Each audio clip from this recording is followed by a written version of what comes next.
ஹல்லேலூயா. So நீங்க அதுதான் யோசுவாவின் புத்தகம் 6ஆம் அதிகாரத்துல பாத்தீங்கன்னா, தேவன் யோர்தானை கடந்து இஸ்ரவேல் மக்கள் இப்போது போய்கொண்டிருக்கிறாங்க.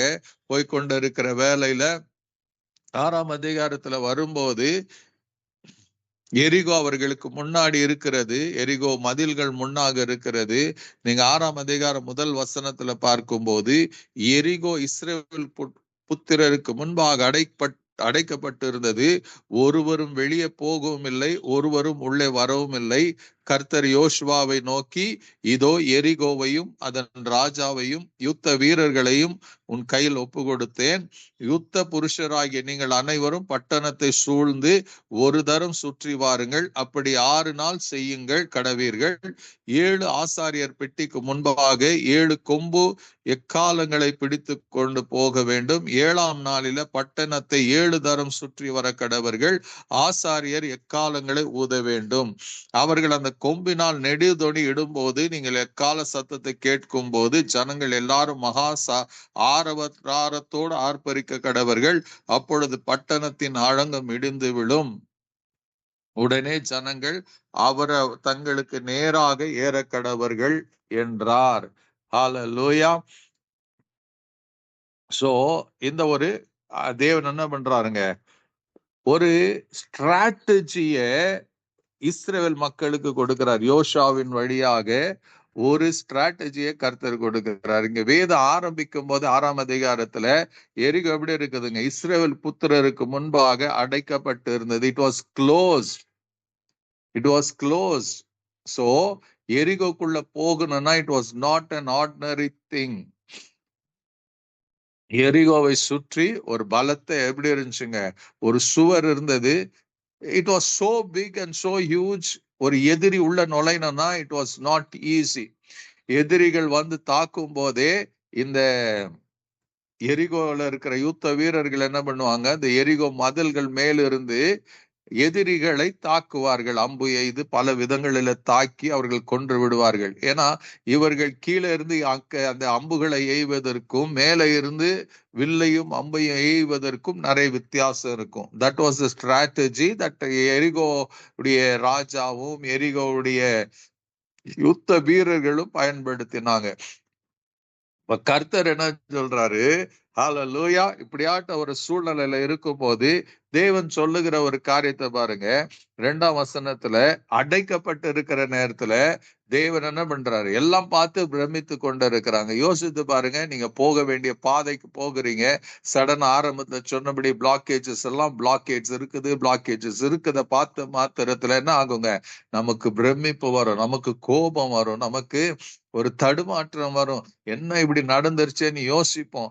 அதே போலதான் இஸ்ரேல் மக்களுக்கு இருக்கும்போது அவங்க யோசித்து இருக்கலாம், என்னப்பா ஆண்டவர் நமக்கு எல்லாத்தையும் கொடுக்குறேன்னு சொன்னாரு, இப்ப பார்த்தா எரிகோ அடைப்பட்டு இருக்கிறதுன்னு அவங்க யோசித்து இருக்கலாம். பட் அந்த நேரத்துல கர்த்தர் யோசுவாவை நோக்கி, இதோ எரிகோயும் அதன் ராஜாவையும் யுத்த வீரரும் உன் கையில் ஒப்பு கொடுத்தேன். ஆண்டவர் சொல்றார், கர்த்தர் என்ன சொல்றாருங்க, now I am going to give these one. இதெல்லாம் உங்க கையில நான் என்ன பண்ற போகிறேன். ஹல்லேலூயா. இவர்கள் எல்லாம் I have given you, ஆண்டவர் சொல்ல நான் கொடுக்க போறேன்னு சொல்ல I have given. ஏன்னா நல்லா தெரிஞ்சுக்கங்க, God ஸ்ட்ராட்டஜி நீங்க வந்து நமக்கு சொல்லுவார் இதுதான் ஸ்ட்ராட்டஜின்னு. ஆனா தேவன் ஏற்கனவே அந்த ஸ்ட்ராட்டஜியை போட்டுட்டு அந்த முடிவை கூட தேவன் பார்த்து இருப்பார். I want to tell you that good news. நீங்க கலங்கி யோசித்து பல காரியங்களை பல திட்டங்களை இது இப்படி பண்ணா என்ன அது அப்படி பண்ணான்னு யோசிக்கலாம். ஒரு காரியத்தை நல்லா தெரிஞ்சுக்கங்க, there is already தேவன் என்ன பண்றாருங்க, உங்களுடைய காரியத்துல அந்த முடிவு கூட அவருக்கு தெரியும். அந்த முடிவை தான் இங்க சொல்றாரு, I have given you என்னங்க, ஜெரிகோ and the எரிகோவையும் அதன் ராஜாவையும் யுத்த வீரர்களை உன் கையில் ஒப்பு கொடுத்தேன். given, நான் கொடுத்துட்டேன், கொடுக்க போறேன்னு சொல்ல I have given.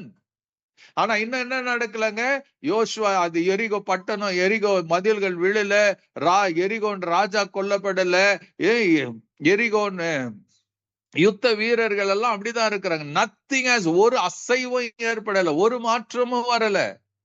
But God said I have given. அந்த அப்ப அந்த கிவனை ஆண்டவர் கொடுத்துட்டேன்னு சொல்றாருல, அந்த கொடுக்கப்பட்டதை you have to win, you have to get through faith. ஆண்டவர் கொடுத்துட்டேன்னு சொல்லி அவர் என்ன பண்றாரு, ஒரு ஸ்ட்ராட்டஜியை சொல்றாரு. என்னன்னு, நீங்க அப்பா நீங்க என்ன பண்ணீங்க, நீங்க ஒருத்தரும் ஒன்னும் பண்ண போறது இல்லையா, not going to two anything. நான் சொல்லுகிறது என்னன்னா, சில தேவன், அதாவது தேவனுடைய வழிகள் நமக்கு சில நேரத்துல அவர் சொல்லும் போது பைத்தியமா தோணும். ஆனா அதுல தேவனுடைய ஞானம் ஞானம் மறைந்து இருக்கும். இங்க தேவன் சொல்லுவார், நீங்க எரிகோவை என்ன பண்றோம், ஒரு நாள் சுத்தி வரும், ஒரு நாளைக்கு ஒரு முறை சுத்தி வரணும், 7ஆம் நாள்ல 7 முறை சுத்தி வரணும். 7 முறை சுத்தி வந்த பிறகு அங்க எக்காலம் ஊதணும். எக்காலம் ஊதும் போது நீங்கள் எல்லாம் ஆர்ப்பரிக்கணும். அப்பொழுது எரிகோ கீழே விழும், நீங்க அவங்கவுங்க ஸ்தானத்துல நீங்க உள்ள போகலாம்னு சொல்லி தேவன் ஒரு திட்டத்தை கொடுக்கிறாரு. ஹல்லேலூயா. அது கேட்கறதுக்கு யோசிச்சு பாருங்க. இன்னைக்கு நமக்கும் ஒரு ஸ்ட்ராட்டஜி யாராச்சும் கொடுப்பாங்கன்னா நம்ம யோசிப்போம் நிறைய நேரத்துல. பட் இங்க they had to act in faith. இந்த இரவுல கூட உங்க மிரக்கிள், உங்க அற்புதம் எப்படி தெரியுமா, உங்க விசுவாசத்தை கொண்டுதான் நடக்கும். ஏன் விசுவாசத்தை கொண்டல்ல, ஒவ்வொருவருக்கு என்ன பண்ண இருக்கிறாரு, ஒரு விசுவாசத்தின் வழியை கர்த்தர் வச்சிருக்கிறாரு. Amen. If you hold on to that faith, you will see a miracle. அந்த அற்புதத்தை விசுவாசத்தின் மூலமாக தான் நீங்க பார்க்க முடியும், பெற்றுக்கொள்ள முடியும். Hallelujah. If you have doubt, சந்தேகத்தோட இப்படியா அப்படியான்னு யோசிக்க கூடிய ஒரு சிச்சுவேஷன் வரும். இங்கே யோசுவா was such a strong person. அவன் சொல்றான், just do. அவன் சொல்றான், செய்யுங்க. தேவன் சொல்லி இருக்கிறார், ஒரு வழிமுறை வச்சிருக்கிறான். அந்த தேவன் வைத்திருக்கிற வழிமுறைகளை இஸ்ரவேல் மக்கள் என்ன பண்ணாங்க, நடக்குதோ நடக்கிறதுலயே அவங்களுக்கு தெரியாது. யோசித்து பாருங்க, சும்மா சுத்தி வாங்க, ஒரு நாளைக்கு ஒரு முறை, 7ஆவது நாள்ல 7 முறை சுத்தி வாங்க, எரிகோ விழுன்னு சொன்னா எதை வச்சு நம்புறதுங்க? யூ டோன்ட், அதாவது ஹல்லேலூயா, நீங்க சூழ்நிலையை சூழ்நிலையில பார்த்து நம்புகிறது நம்பிக்கை அல்ல. You have to believe on the word of God. தேவன் என்ன சொல்லி இருக்கிறாரு, இந்த thing, உங்களுடைய அற்புதம் என்ன தெரியுமா, when you begin to believe what God has said, then you begin to see the miraculous power of God. Hallelujah.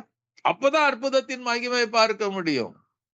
இயேசு சொல்லுவார், நீ விசுவாசித்தால் தான் தேவனுடைய மகிமை. till you come into that act of faith, நீ விசுவாசித்தால் தேவனுடைய மகிமை காண முடியும்.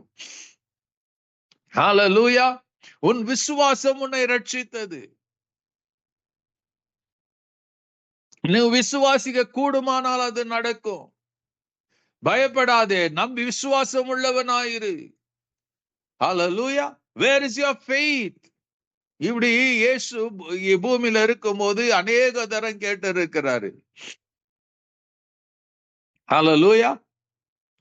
so everything அந்த விசுவாசத்தோடு தொடங்கி அந்த விசுவாசத்தை நாம வெளிப்படுத்தும் போது தேவன் சொல்லி இருக்கிறாருங்க, தேவன் சொன்னபடி எனக்கு நடக்கும்னு நீங்க நம்பி அதை அறிக்கை பண்ணும் போது you will have a miracle.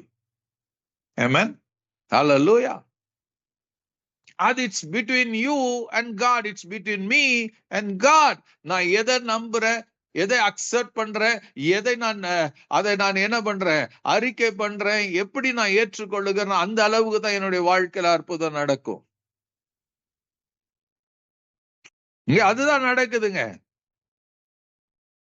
ஹல்லேலூயா.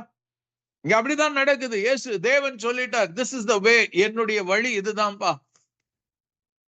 ஏன்னா இன்னைக்கு இருக்கிற டெக்னாலஜி காலத்துல, இன்னைக்கு இருக்கிற ஆர்டிபிஷியல் இன்டெலிஜென்ஸ் எங்கு பார்த்தாலும் என்ன இருக்குதுங்க, தலை ஓங்கி கொண்டு இருக்குது. For everything we depend upon artificial, AI நம்பி கொண்டு இருக்கிறோம். ஏஐ சொல்லுகிறது அப்படியே நாம் என்ன பண்றோம், ஏற்றுக்கொள்ள பழகி இருக்கிறோம். ஏஐ போய் சொல்லாதுங்கிற இடத்துக்கு நாம வந்து இருக்கிறோம். கம்பெனிஸ் எல்லாம் என்ன பண்றாங்க, ஃபேக்டரிஸ் எங்கு பார்த்தாலும் என்ன பண்றாங்க, ஐடி கம்பெனில தான் they are challenged with artificial intelligence. அதை கொள்ளுகிற பக்குவத்துல இருக்கிறோம். அரசாங்கம் எல்லாம் என்ன பண்ணுதுங்க, they are using artificial intelligence. எதையோ செய்யறாங்க. சோ அது நமக்கு நம்முடைய வாழ்க்கையில ஒரு அங்கமா இப்பொழுது மாறிக்கொண்டிருக்கிறது. மறந்துடாதீங்க. அது இல்லாம நீங்களும் நானும் வாழ முடியாத ஒரு கட்டத்துக்கு வந்து விட்டு இருக்கிறோம். For everything we depend upon AI. ஹல்லேலூயா. இது வருவதற்கு முன்பாக ஒவ்வொரு சின்ன காரியத்துக்கும் ஜெபித்த கிறிஸ்தவர்கள் இன்னைக்கு ஆர்டிபிஷியல் இன்டெலிஜென்ஸ் தான் நம்பி இருக்கிறோம். Artificial intelligence will never bring a miracle in your life. Artificial intelligence உனக்குள்ள விசுவாசத்தை கொண்டு வராது. ஒரு கர்த்தருடைய வசனம் தான். விசுவாசம் கேள்வினால வரும், கேள்வி தேவனுடைய வசனத்தினால வரும் என்று எழுதப்பட்ட faith will come only by hearing the word of God. அந்த வசனம் உங்களுக்குள்ள வரும்போது தான் வசனத்தை அனுப்பி அவர்கள் உங்களை குணமாக்கி அழிவிலிருந்து தப்புவிக்கிறார் என்று எழுதப்பட்டு இருக்கிறது. God does everything through his word. அவர் தமது வசனத்தை அனுப்புவாராம்.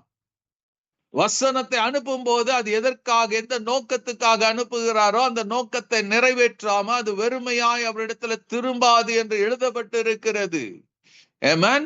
Hallelujah. So his word, அவர் தம்முடைய வசனத்தை யோசுவாவு மூலமாக என்ன பண்ற இஸ்ரவேல் மக்களுக்கு வெளிப்பட, this is the way, this is my word, this is the way I'm going to deal with you. அந்த வார்த்தை கேட்டு hallelujah, the whole of Israel congregation, இஸ்ரவேலுடைய முழு கான்கிரிகேஷன் என்ன பண்ணாங்க? They blindly followed the ways of God. ஒருத்தனும் ஒரு கேள்வி கேட்கல. யோசுவா கிட்ட சொன்னார், யோசுவா இதை சொன்னாரு பிளைண்டா. ஏன்னா அதுக்கு முன்னாடி தான் யோர்தான் பிரித்ததை பார்க்கறாங்க. இங்க they knew God will do something. அதனால என்ன பண்ணாங்க?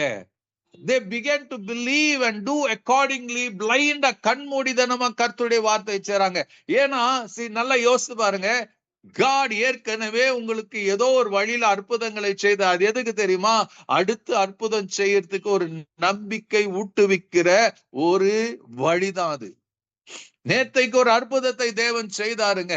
இன்னைக்கு எதுக்கு அந்த அற்புதம் நடந்ததுங்க? தொடர்ந்து நீ விசுவாசத்துல நடப்பதற்கு. Do you have faith? Do you believe in God?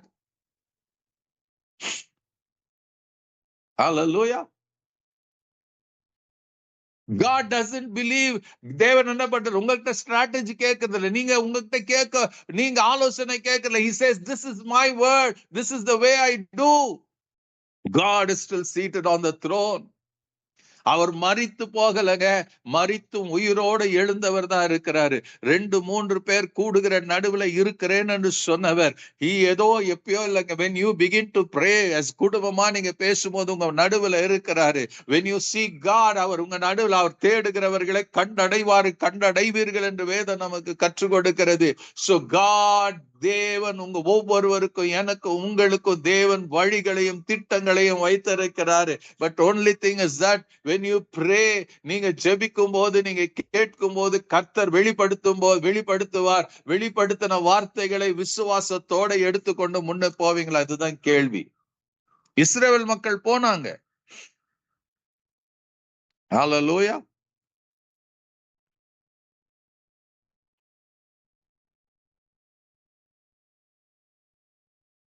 பதினாறாம் வசனத்துல பார்த்தீங்கன்னா 7ஆம் தரம் ஆசாரியர் எக்காலங்கள் ஊதுகையில் யோசுவா ஜனங்களை நோக்கி ஆர்ப்பணிங்கள் என்றார்.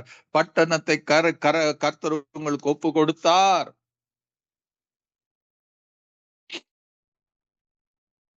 God gave. தேவன் அவர் சொன்னபடி என்ன பண்ணாருங்க?